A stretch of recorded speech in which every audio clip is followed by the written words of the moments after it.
Friends, I received a letter from Canada not very long ago in which a mother told me that her two children for a long time had been very quiet, and when they were quiet, she suspected they were up to some kind of mischief. One was a boy of 4 and the other little girl of 3. Finally, she found the boy in the attic, had on his coat and his hat, and he was carrying a suitcase. And she said, "Where's your little sister?" "She's in the suitcase." "Well, where are you going?" "We're going down to New York to visit Bishop Sheen." And this is another true story that came to me that actually happened here in New York in the family of one of the FBI agents.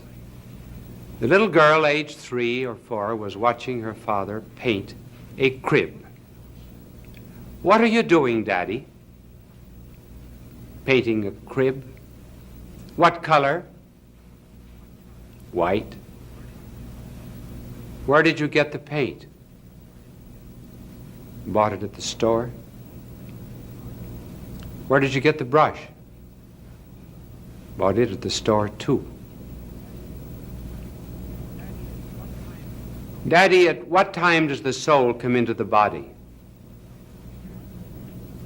"When the body's about ready to receive it." "Daddy, do you wear a girdle?"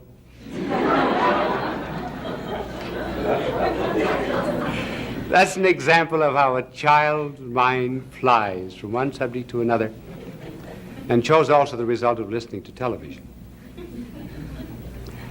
Late in February 1954, I gave a telecast on the death of Stalin. It was a funeral oration over the dictator. A few days later, on the 5th of March, his death was announced. We hope that what we're saying tonight will not be so prophetic. A word about the pattern of betrayal, the formula of world revolution. We're going to show the pattern by which the Soviet Union hopes to take over the world. This proceeds in 3 steps. We'll mention the 3 and then describe each of them. This first principle applies only to themselves, namely materialism. That is their philosophy of life. The second applies to themselves and to us. It is the myth of coexistence.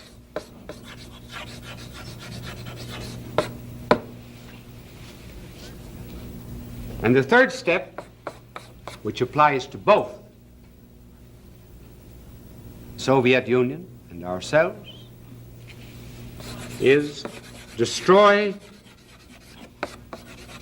with a kiss.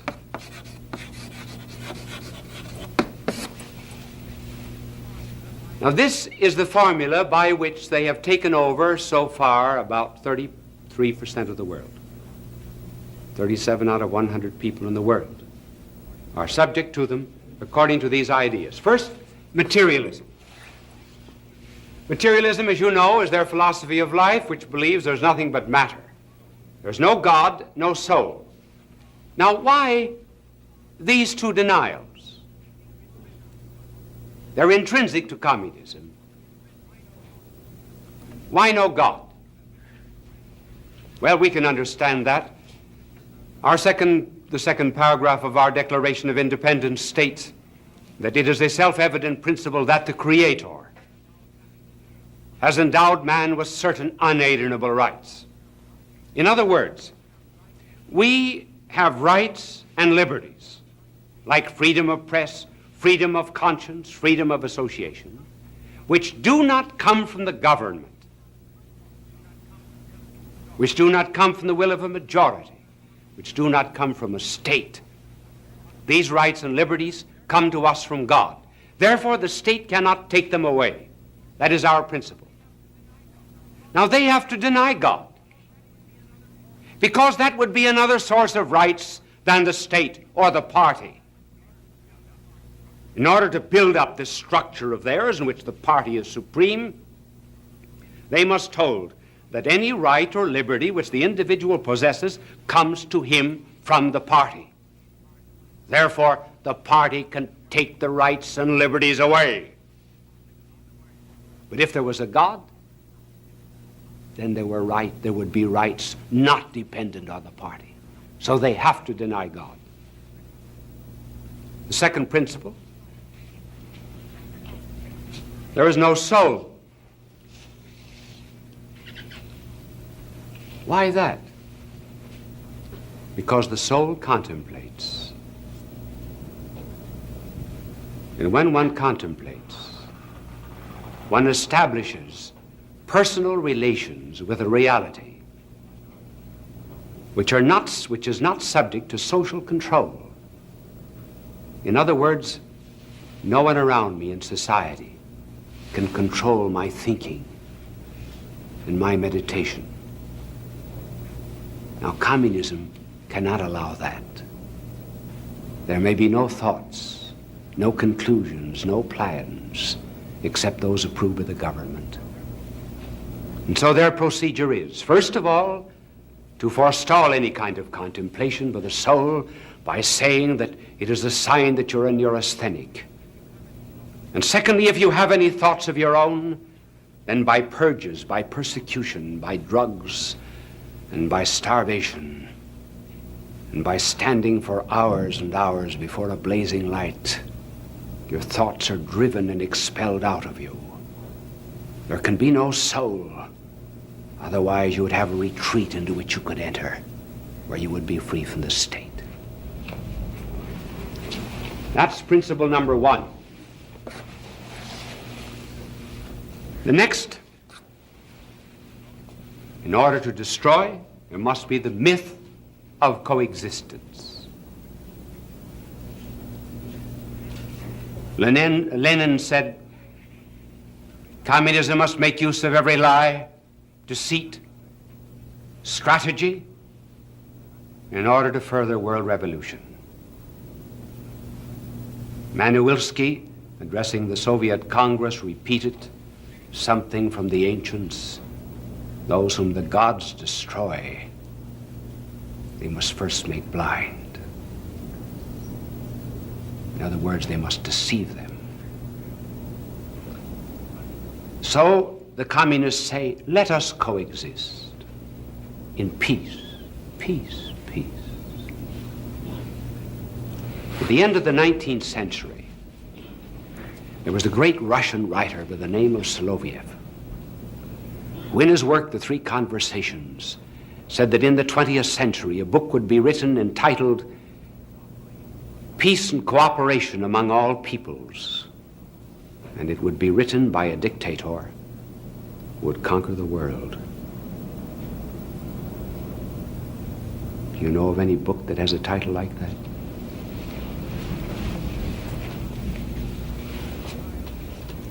Why coexistence? If, for example, listening to me, there's a young man and young woman in love, do you say, you, the young man, say to the young girl, let's coexist? Does a husband say to his wife, let's coexist? Unless they're fighting.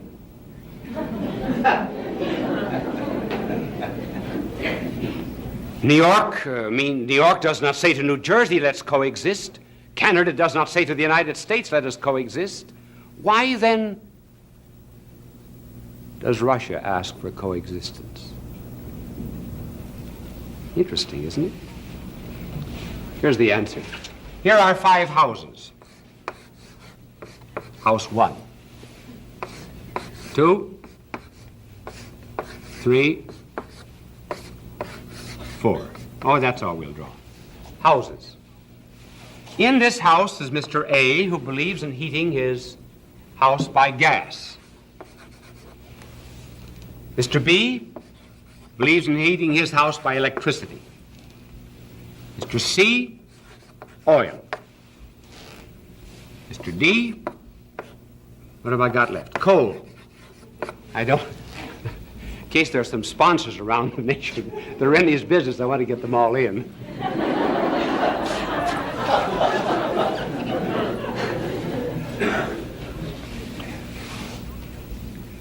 Now it is agreed among them that they will use different forms of heating. There's no problem of coexistence among them. But suppose someone moves into a house down here whose name is Mr. K. Mr. K.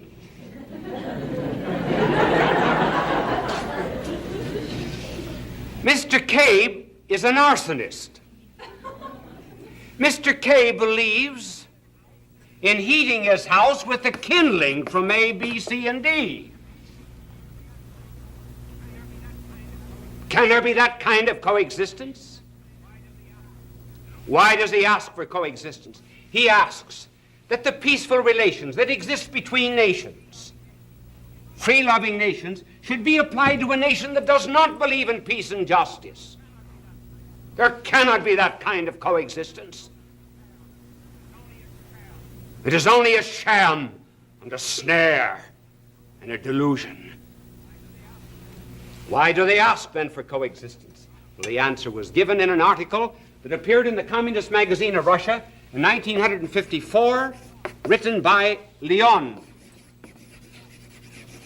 Tivev. Leon Tivev in this article said Russia was strong when it was a question of armies, because they had more men, more arms than any other nations of the world, and the other nations of the world, and could walk over them.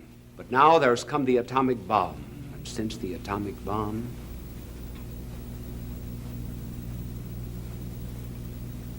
there can be mutual destruction. Soviet Union would be destroyed, so would other nations. So there must be, Mr. Leontiev goes on to say, long periods of coexistence until the historic moment comes when we are ready to strike. And when does that come? When does that happen? Well, that happens at a moment of greatest friendship, when a dictator visits another country to pledge loyalty and fidelity. As, for example, in 1939, when a treaty was signed between the Soviet Union and Latvia, Estonia, and Lithuania. Now, I could just as well read this off an idiot card, but the reason I'm not reading it off an idiot card, I'm reading, so I might just as well tell you.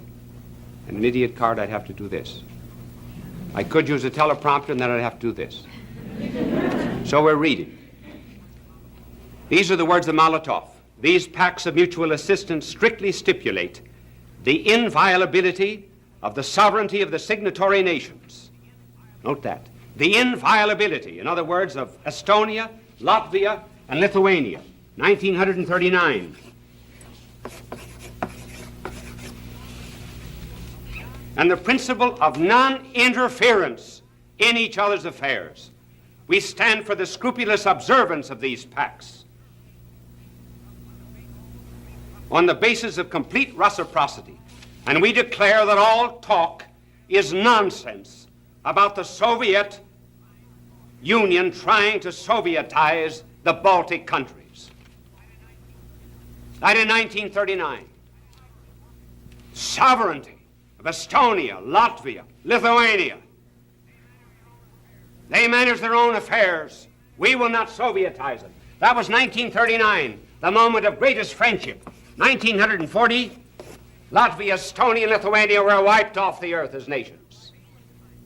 Same with China. India is discovering it. Tibet is found out. In every single instance, a visit from a dictator.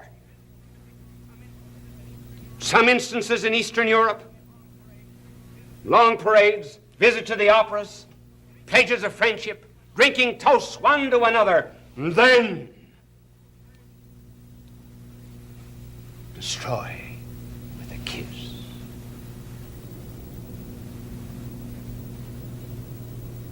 Where did they learn it?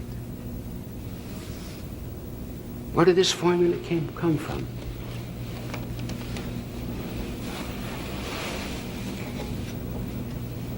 It came from Judas. Those were his stages. First, materialism. Not just avarice. We do not know anything about the avarice of Judas until the very last part of the public life of our Lord. In fact, about 10 days before. Avarice is only a consequence of other sins. It is not first. The first mention we have of the fall of Judas was when our blessed Lord announced that he came from heaven, that he would die for men, and that he would rise again from the dead and ascend into heaven and give us the bread of life. He had multiplied loaves and fishes and fed several thousand. And then the people came to make him king, and our Lord refused to be a bread king and fled into the mountains alone. And Judas said, so that's the kind of a king he is.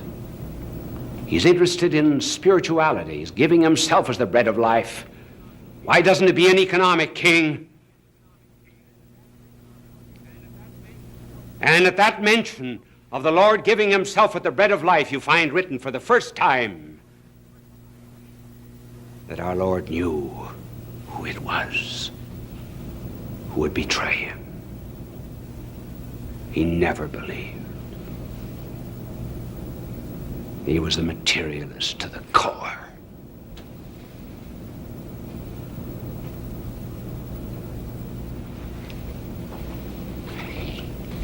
But that was for himself.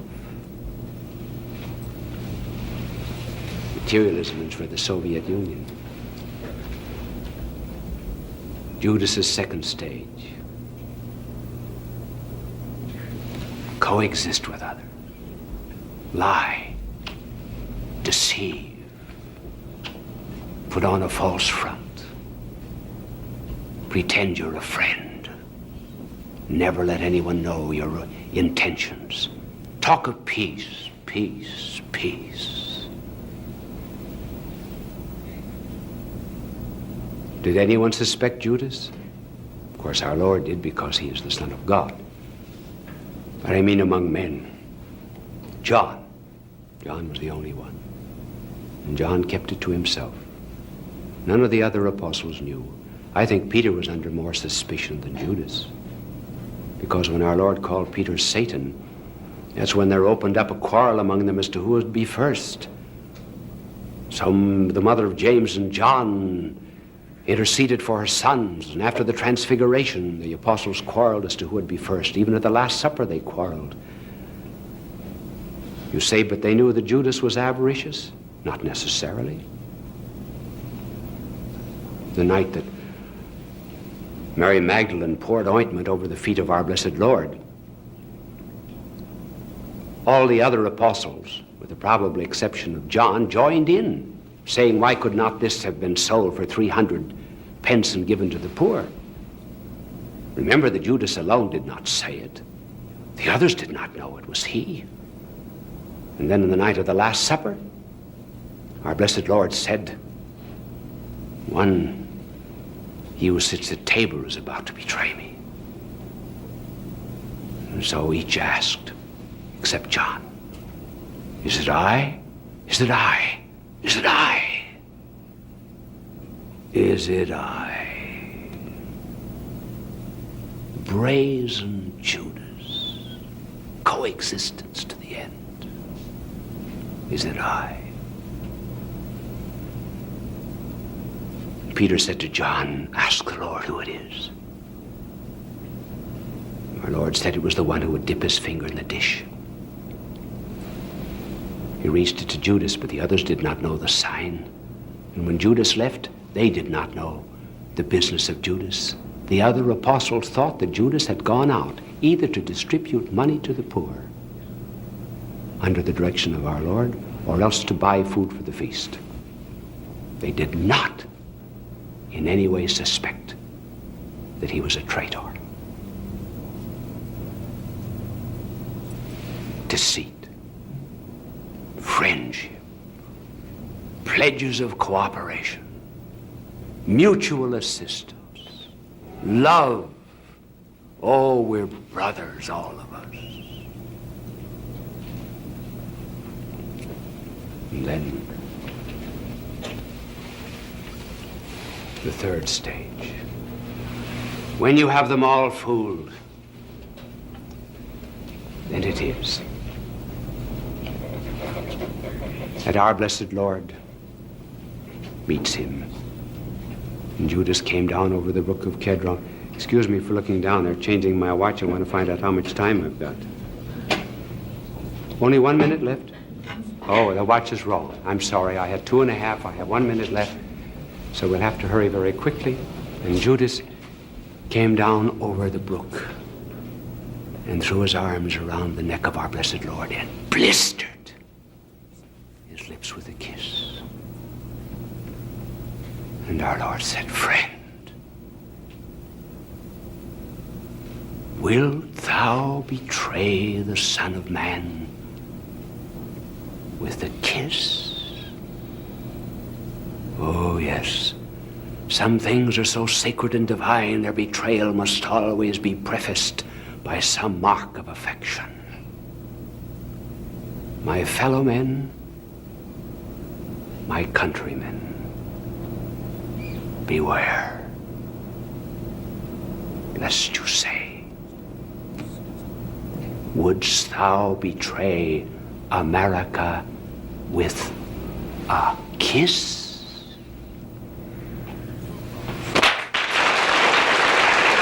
Bishop Sheen will return in just a moment. Fulton J. Sheen, a man for all seasons. Bishop Sheen was a pioneer in Christian broadcasting. He produced thousands of radio shows and appeared on countless television programs. When he received television's Emmy Award, Bishop Sheen said, "Thank God for a good season." As you know, all of these telecasts are given for the benefit of the poor and the sick in Asia, Africa, Oceania, and other parts of the world.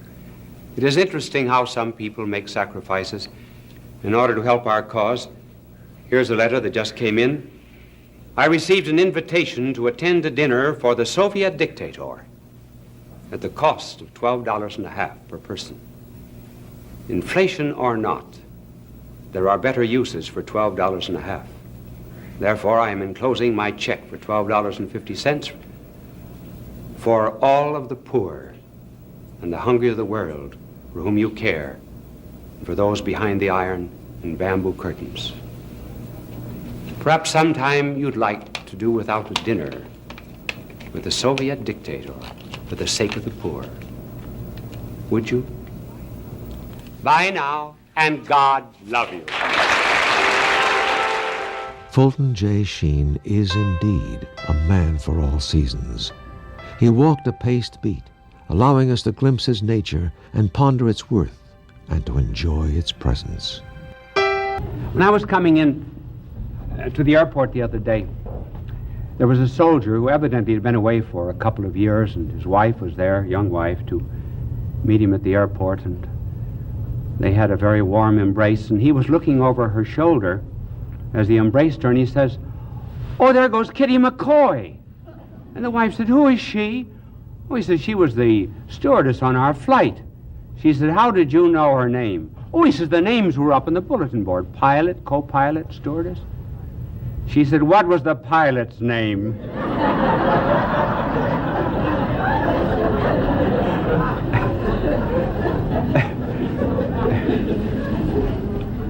This telecast is not going to be what you think it is. I know you've heard the song, "Love is a many splendored thing," but I'm going to tell you the origin of that expression, a many splendored thing.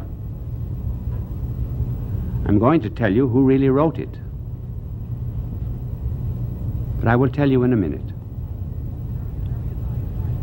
It is a very interesting life because it's somewhat related to our age, in which there is a fondness for flight from consciousness. What is there, anyway, in human nature that makes it rather anxious to evade and escape consciousness and responsibility. Alcohol, dope, sleeping tablets, whatever they happen to be. A way to avoid the responsibility of being awake. And I'm going to tell you the story of a man who had a flight from consciousness. And in this story, we find revealed the unconscious influence of little things. Jean Guiton, a member of the French Academy, said that while he was a prisoner of the Nazis in Germany, one night he and a number of other prisoners amused themselves by each telling how his mother and father met.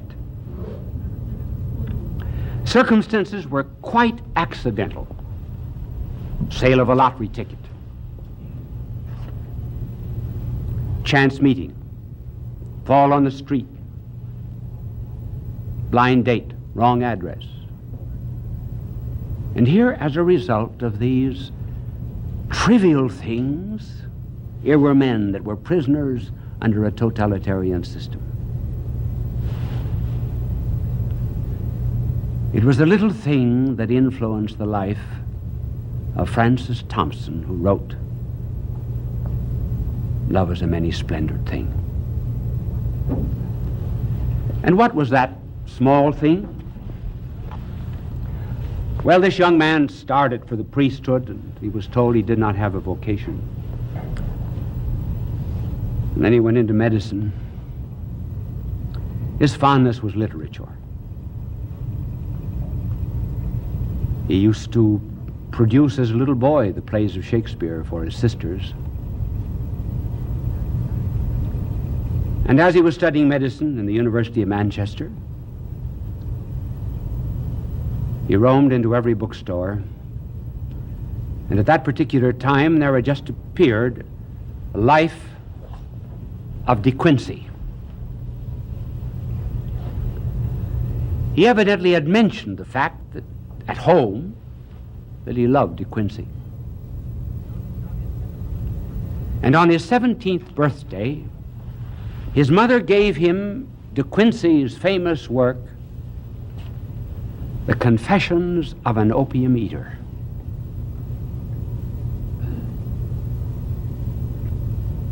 And his 17-year-old eyes fell upon this line of De Quincey. Why, at the age of 17, should I have become a prisoner and a prey to this drug, and lost my mind and my freedom? The mother never intended that her son Francis Thompson should ever follow in the steps of Thomas De Quincey. But he did. So he went in for the psychedelic, for the flight from the unconscious. And here there's a curious parallel between the life of De Quincey and the life of Thompson. De Quincey lived earlier than Thompson. When De Quincey became a dope fiend, he went to London, to Soho Square. So did Thompson. And this further parallel, when they went to Soho Square, De Quincey had in his pocket a book of English poetry, we do not know which poet it was, and a copy of the Greek dramatist Euripides. When Thompson went, he had in one pocket Blake, and in the other pocket Sophocles. When they went to London, they both went to the same place, Soho Square. How well I know it. I've spent 5 years of my life in Soho Square. Not continuously, but many, many summers and many winters during my university days. It acquired its name in the 17th century because that was the area of London where the huntsmen used to gather to chase the hounds. And the head huntsman would call the hounds with Soho. It became known as Soho Square. It's very famous. Just a block away is Greek Street.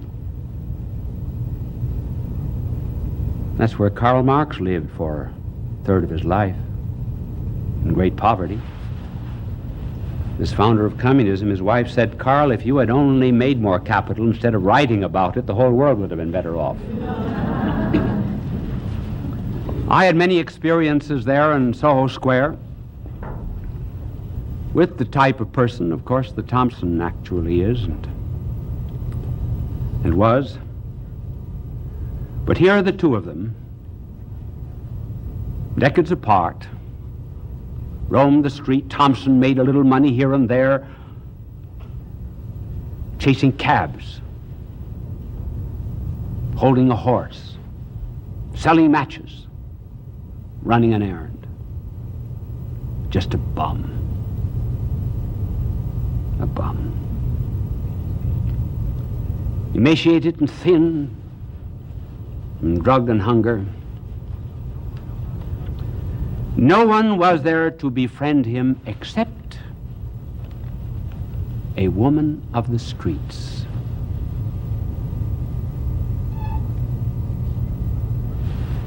And one wonders, in all of literature, if there ever was a greater tribute paid to a woman of the street than Thompson paid this woman. He wrote about her in a poem to Monica Meynell. We will tell you about the Meynells in a moment.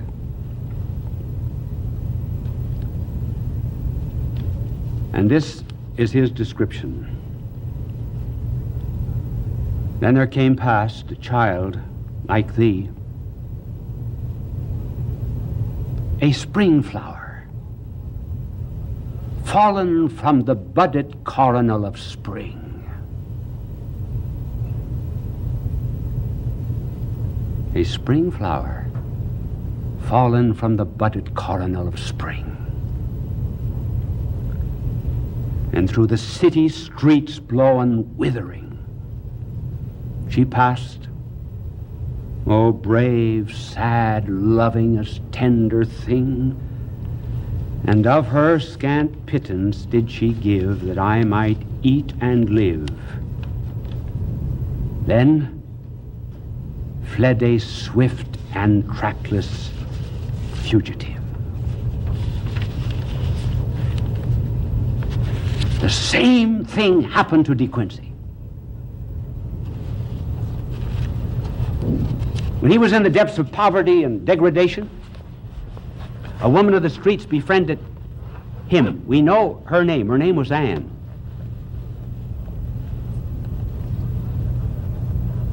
Thompson, or rather St. Augustine, never gave the name of the woman with whom he lived before he was converted.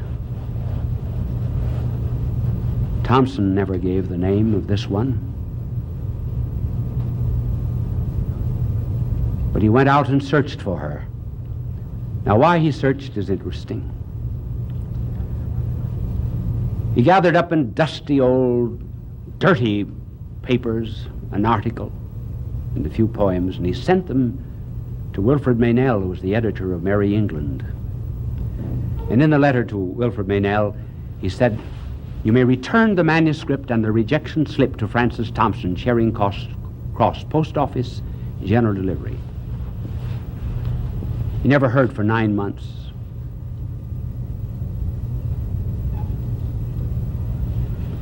So in those 9 months, he went into despair.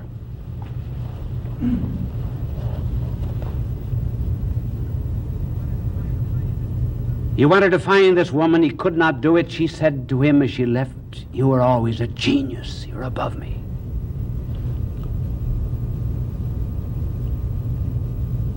And sinking lower and lower, he then took up his residence in Covent Garden. Covent Garden at one end in London, was the Opera House. Down the street, Maiden Lane Church. You go down 2 or 3 steps to go into it. Wish we had an hour and a half. I would tell you about an interesting character that I met there. But in television, you get time in segments. And then in front of the opera was Covent Garden. Covent Garden was where all of the produce of England was brought every morning. So in those days of Thompson was born in 1859. In those days, there were 2-wheeled carts, horses, baskets, dirt, and refuse. And used to sleep under those carts, being awakened by the pounding of the horses' hoofs. And I wonder if anyone, ever weary of life, ever penned such lines as these. Forlorn and faint and stark, I had endured the watches of the dark and the abashless inquisition of each star.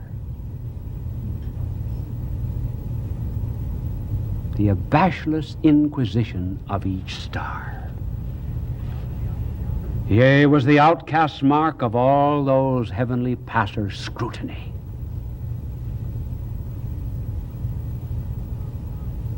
Stood bound and helpless for time to shoot its barbed minutes at me.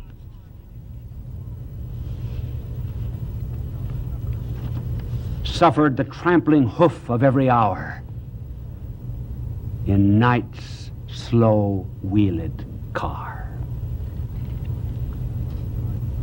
Until the tardy dawn, dragging me at length from under those dread wheels, and bled of strength, I awaited the inevitable last. So he decided to take his life.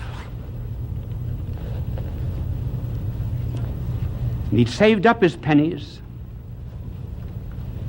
bought enough of dope to kill himself. Under these wheels, he could see a distant clock on the spire of a church. It was that prompted him to say that time was shooting its barbed minutes at him. He took half of the dope, and he felt a hand on his that held him back from the fatal other half.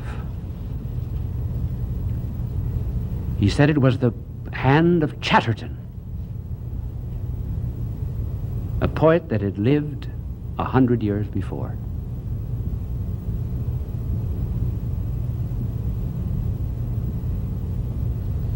He gave up the attempt at suicide, and the next day,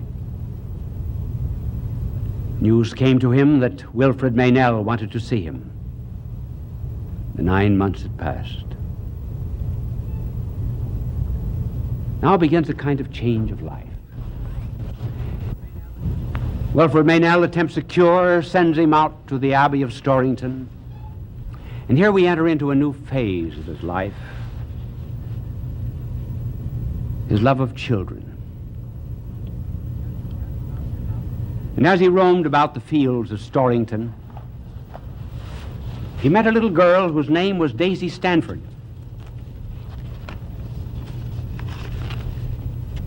And this is what he wrote of Daisy.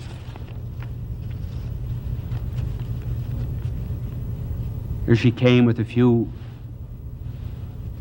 tokens, raspberries and such things, and he said that his own heart went down to her hand. But her beauty smoothed earth's furrowed face. She gave me tokens 3. A look,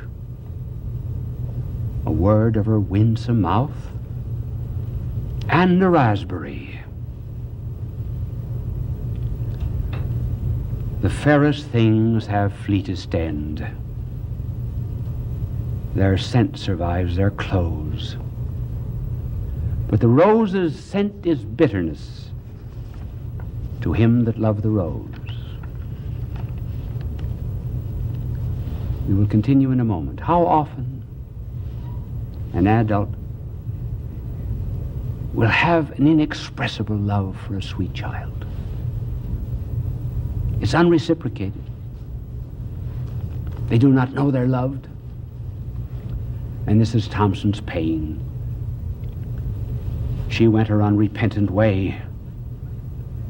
She went and left with me the pang of all the partings gone, and the partings yet to be. She left me marveling why my soul was sad that she was glad, at all the sadness in the sweet, and the sweetness in the sad. And then he ends. Nothing begins, nothing ends. It is not paid with moan, for we are born in others' pain and perish in our own.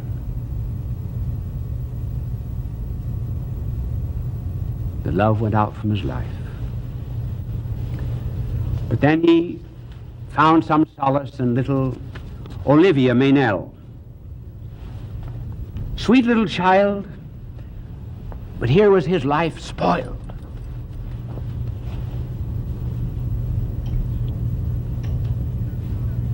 And with the pillaring hours about to crush him, he seemed afraid of this beautiful innocence.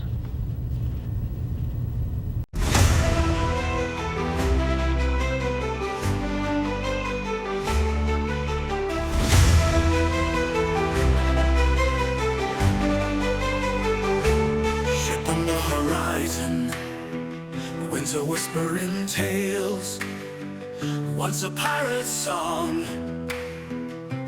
now our sails. Black flag flies high, fear in their eyes, gold stacks below, moonlight skies.